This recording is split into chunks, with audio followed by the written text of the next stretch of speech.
Hello friends, my name is Shivam from DevOps Schools and I will help you to enable your learning process in various technologies of DevOps, artificial intelligence, machine learning, big data and many more. This is our initiative to help you by sharing multiple tutorials and videos. And if you want any specific tutorials on any particular topic, then please do comment in the below comment section and I will help you with it. Also, please subscribe to our premium services on YouTube, which will give you access to more content and videos to enhance your knowledge about all these topics. Also, if you want me to help you with regards to the online trainings and classroom sessions by our qualified trainers, then please do write me at contact@devopsschool.com. A bit further, let's also take a look at the log files, how the logs are generated. So if I go to var log, inside that there's a directory called Apache2, right? And in this directory, you will have logs. So you have access log and error log. Error log is a log which is generated when you hit certain error, right? For example, you are restarting a server, you made a misconfiguration and you are facing an error. So that error will be logged into error.log, right? So if I print out error.log, it contains a lot of information, right? It also contains the events that are happening. So actually this error name is not a correct name. It does not contain only the errors. It contains the events that are happening which go up to restart of the server. So if I say systemctl restart Apache2,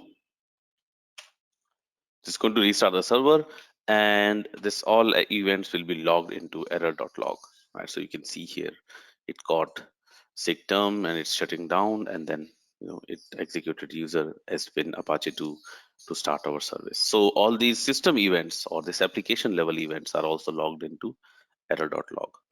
Access.log will log who is trying to access your web application. So access.log, here you can see here the latest, somebody tried to access help.html, yeah, and it is on HTTP 1.1 protocol. The return was 200. This is the size of the data that was served. This is the HTTP code, right? 200 is okay, and this is the browser information. So Mozilla 5.0 da da da da whatever. Okay, so you can see who is accessing your application because it is logged in access.log. All right, so yeah, here are the log files. Now let's set up one more server on a different port here. Okay, so let's go to for our etc Apache. What we are going to do is we are going to go to sites enabled. Okay, and we will add one more site configuration. So right now there is the default configuration. I'm going to copy it and create our own configuration here, right? Before that, let me prepare the web pages that I want to serve. Okay, so I will reuse the location, which is var www. So I'm going to go there, and let's create another directory called DevOps School, right? So in this directory, we will store a different server web pages. So let's go to DevOps School, and I'm going to create an index.html.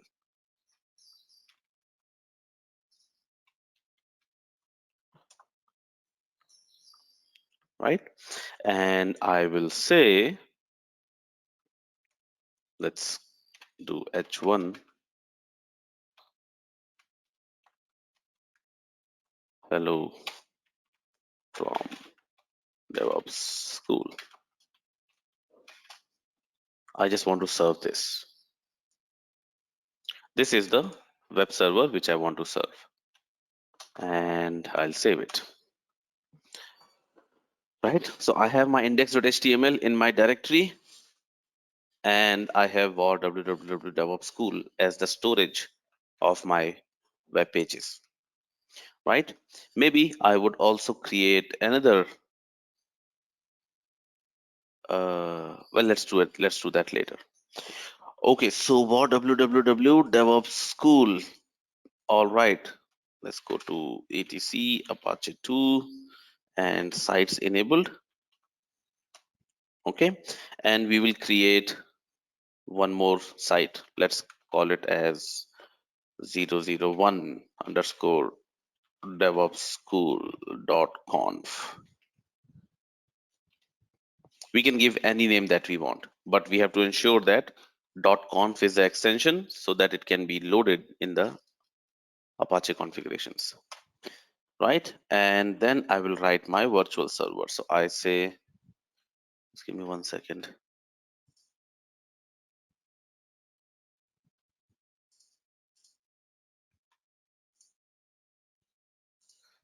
Yeah, virtual host. And now I want to listen to a different port. For example, maybe 81 port or 8080 port. I want to listen to this port. So I can specify which port I want to serve this application on. So let's go with 8080. That's the next common HTTP port here. So let's stay with that and let's close this tag as well. So virtual host. Okay. So inside this virtual host block, I will define everything that is related to my server. The first thing that I need to define is where are my documents? Where are my HTML pages? So document root is here,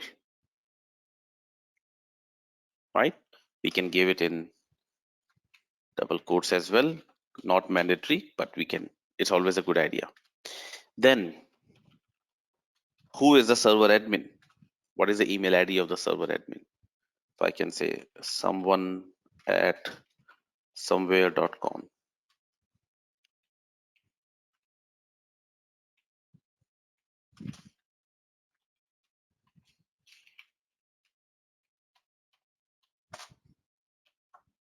Okay, somehow.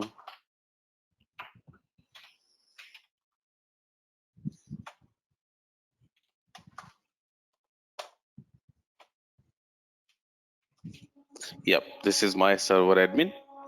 Then that's all.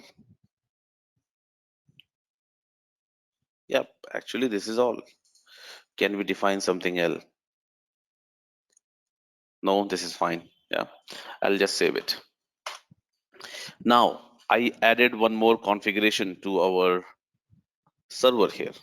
Hmm? Now we are going to listen on port 8080, right? Port 8080. We need to tell Apache to listen on port 8080. So any ideas where we should specify this?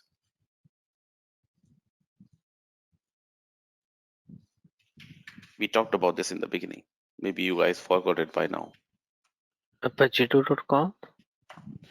We can specify in apache2.conf as well, right? So we can say apache2.conf and I can specify somewhere here listen listen 8080.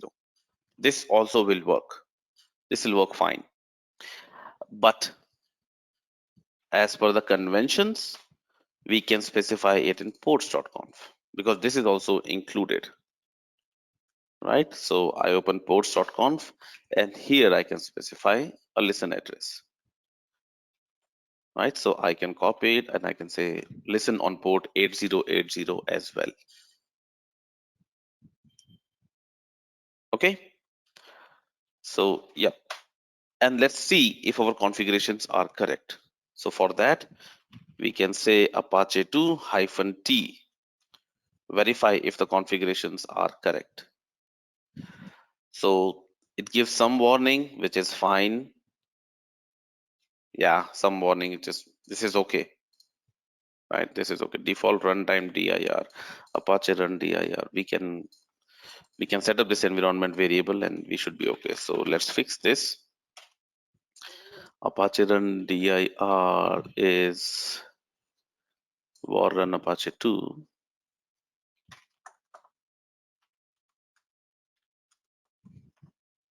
Yeah, okay.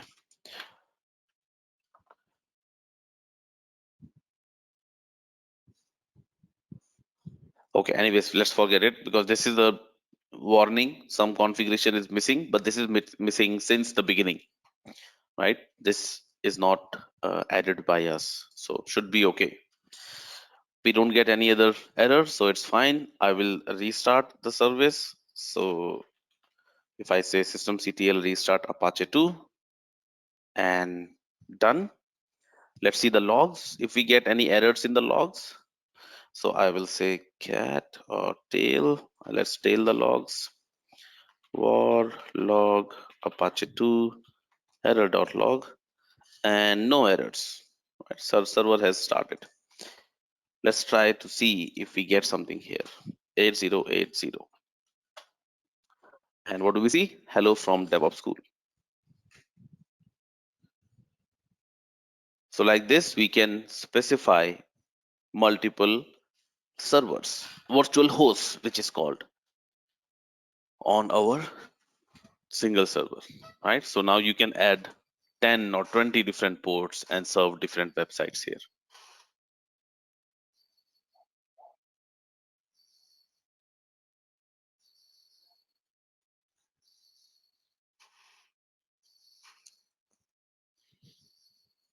Do the vhosts write in the same log?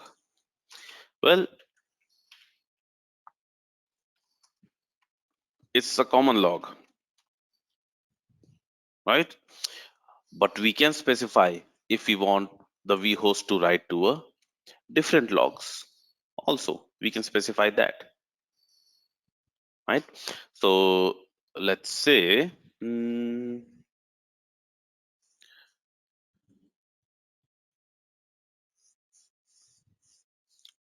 let's get the log location, apache2.conf, and you can see error log here, right? So we can specify some other log location. I'm going to open sites enabled and 001. And in this configuration,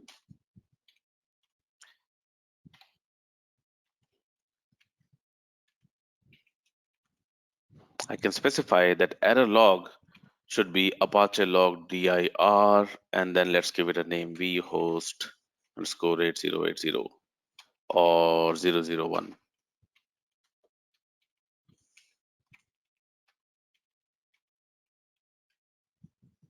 So now my errors or my access for this will be stored here, right? I can say also some custom logs here. And it will go to, for example, the same location. And I can also specify the format of the log, right? So it's not very clearly visible in Apache 2, but if you remember and if you go to the httpd.conf, there were some formats defined. You remember?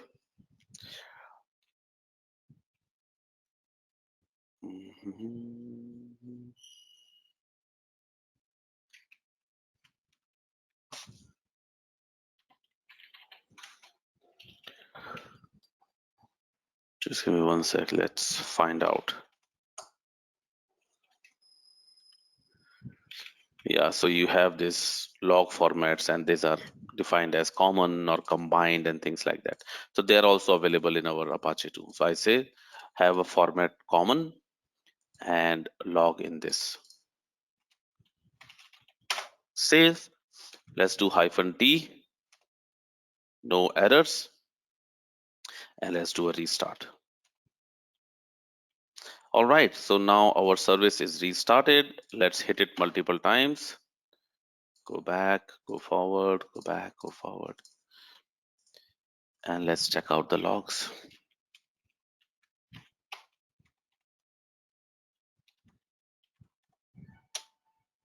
And what do we see? We got new logs, 001 vhost custom log, right? If there were any errors, they will be logged in here, but we got custom log here. Let's open it.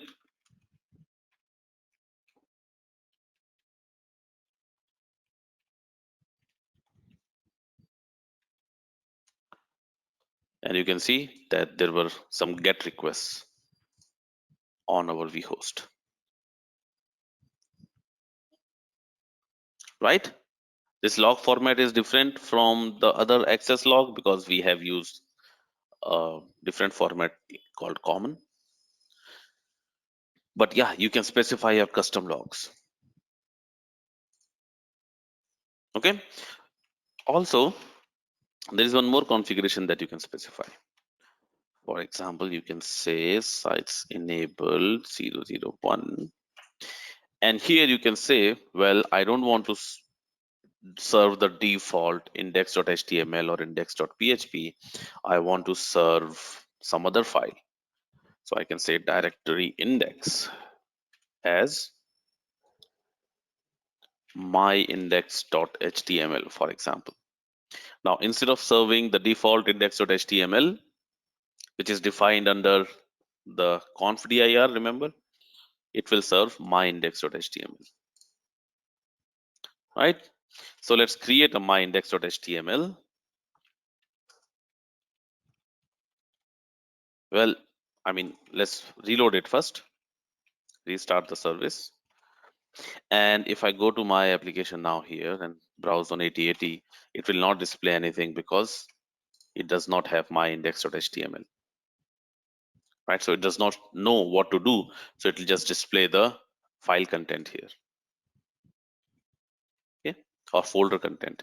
So now let's create that for www DevOps school and say myindex.html. I will say this content comes from myindex.html. Yeah. So I created this myindex.html, and that will be the default page that should be served. So instead of looking for index.html, it is looking for myindex.html now, right? So you can specify your configurations for your site like this. Okay, now let's do an authentication for this site. Let's say we require a password for accessing this application.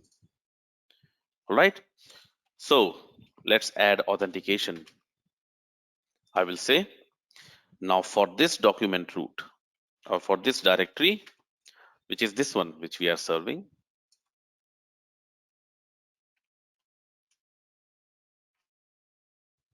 for this directory, let me close this. There's a problem with XML, right? XML, you have to open and close tags. But anyways, okay, so for this directory, let's enable authentication. So you need to log in with a basic username password to access this. So I'll say auth type as basic. Now we are using authentication module here. This module is already enabled. If this module is not enabled, Apache will fail to recognize what is this, right? So auth module is enabled, so that's why we have it here. The auth type is basic, and let's also say auth name. So this is the name for the authentication that we want to give. We say this is, or let me just keep it simple, restricted content, right? This is a restricted content here. This directory is restricted. Now I should have a valid user logging in or accessing this application. So I need a requirement which is valid user. I require a valid user to be present. Now, where is the user detail saved? How do I know which user should log in? So let's say auth user file, and this is a file which contains the username password details of a user. Where is this file? Let's say this file is in var www DevOps school in the same directory .htaccess. or my password. Let's say my password. Sorry to interrupt you, Amit. Hmm. Uh, Sorry to interrupt you, but these auth type, auth name, require, author is these are manually we are declaring it here, or it is already defined somewhere? These keywords, Yes. are defined in the authentication module. Okay. So for example, these are, I'm not creating these out of thin air. These are defined already. So Apache understands these keywords. And if you go to Apache to authentication, for example, let's go to Apache documentation itself. Where is it?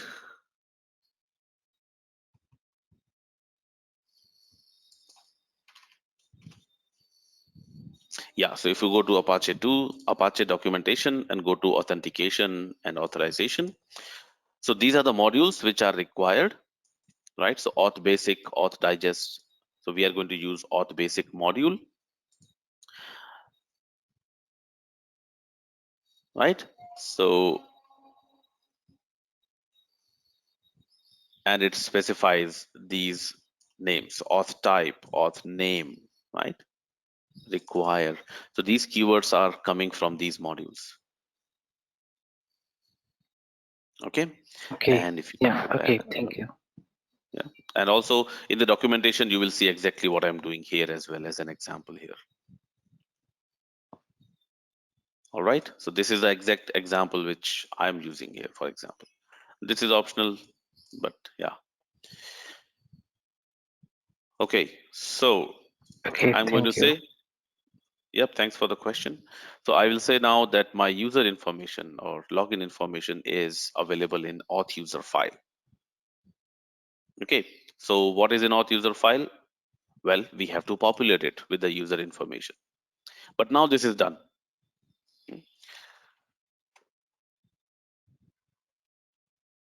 Let's print out the file name.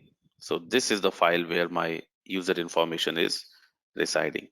Now, if you go back to this documentation, you can populate this file with your own user passwords by using a utility called htpassword. Okay, so let's do that.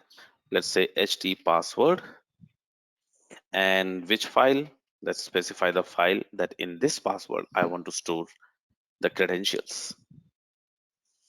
Hmm?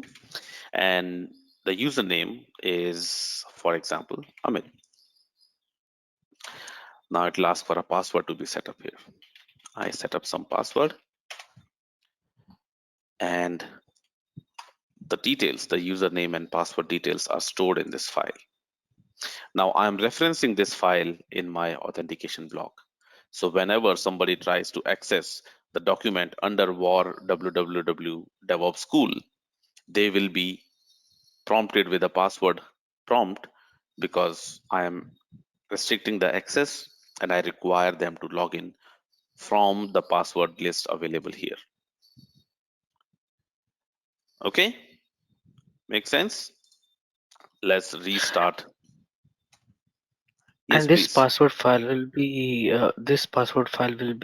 plain text or encrypted one? So if we say this, it has the username in plain text but encoded password. Hmm? But I'm sure this could be decoded easily. But this is the same encoding which is used for saving, your Linux passwords in etc. Which file is that? etc. Not password. Yeah, etc password file. Somewhere your, no, this is not the correct file.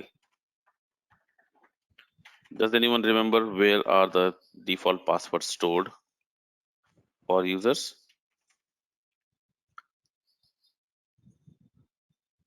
etc shadow. Yes, correct. Thank you. So your passwords are stored here in etc shadow, right? Unfortunately, there is no account with the password, but your passwords are stored here. So with the same encoding, your password will be stored in other as well. in your etc sorry, in your Apache HT password generated file as well. Okay, so did we restart? Let's restart the server, and now let's try to access this web application here. Press enter. What do we get? Username, password, Amit, and my password, and now I'm allowed to get in. But once you log in, you don't need to log in again unless you, for example, change the browser. So if I open this in incognito mode and try to open this application again, then you will be asked again. And if I give incorrect username and incorrect password, it will say that, not able to log in, right? So yeah, you get unauthorized. So this is how you can authenticate in your web server. I'll show you one more thing, which is how to install or how to serve PHP based web pages, and then we'll be done. Right after that, we will be done for today's discussion. So let's do that. To enable PHP now, you need to have a PHP mod installed. Now, if I go to mods available, do we have PHP here? We don't have PHP modules. So let's install PHP module, right? Apt install. First of all, we need to install PHP so that our PHP programs can be parsed and executed. Then lib apache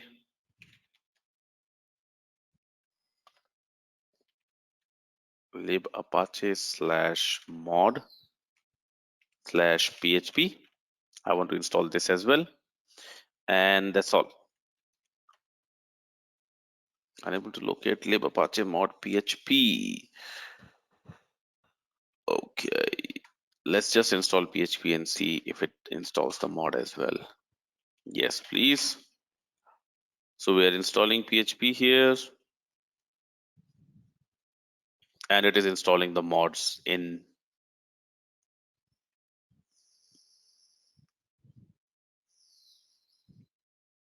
its own directories.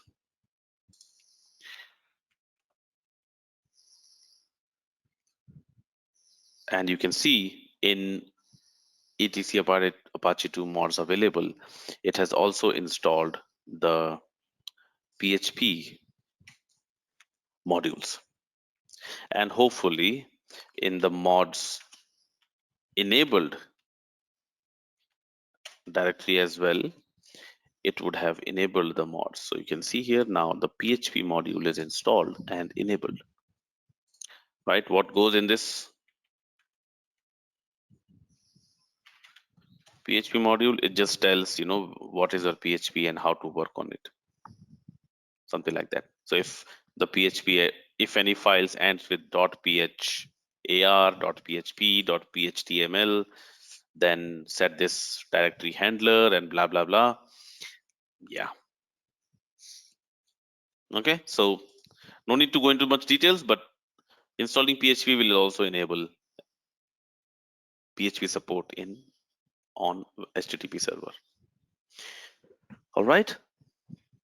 Now we want to, whenever we browse to an application or a server. Okay, coming back. Yeah, this is open. We install the PHP support. Now let's go to our sites.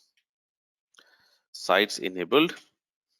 And in our devopsschool.conf, let's have a PHP support. Okay, now let's go to var www.ht, not DevOps School. Let's create a PHP website. I will say index.php. Now I have small code which I can just type in here, HTML, right? And inside that, I can just say PHP echo.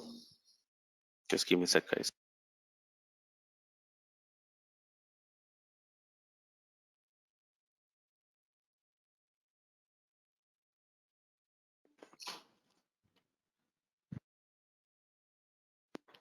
and then I will just print out the user agent, right?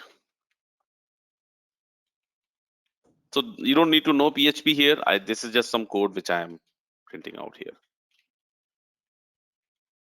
So this is going to echo or print our HTTP user agent details. Okay, so I have a small HTML code here which should take care of managing this. All right, maybe I made a mistake. Yeah, should be okay now. PHP code, this is a PHP code, echo, do this. Thanks for watching. Want to study further? Join our training programs today.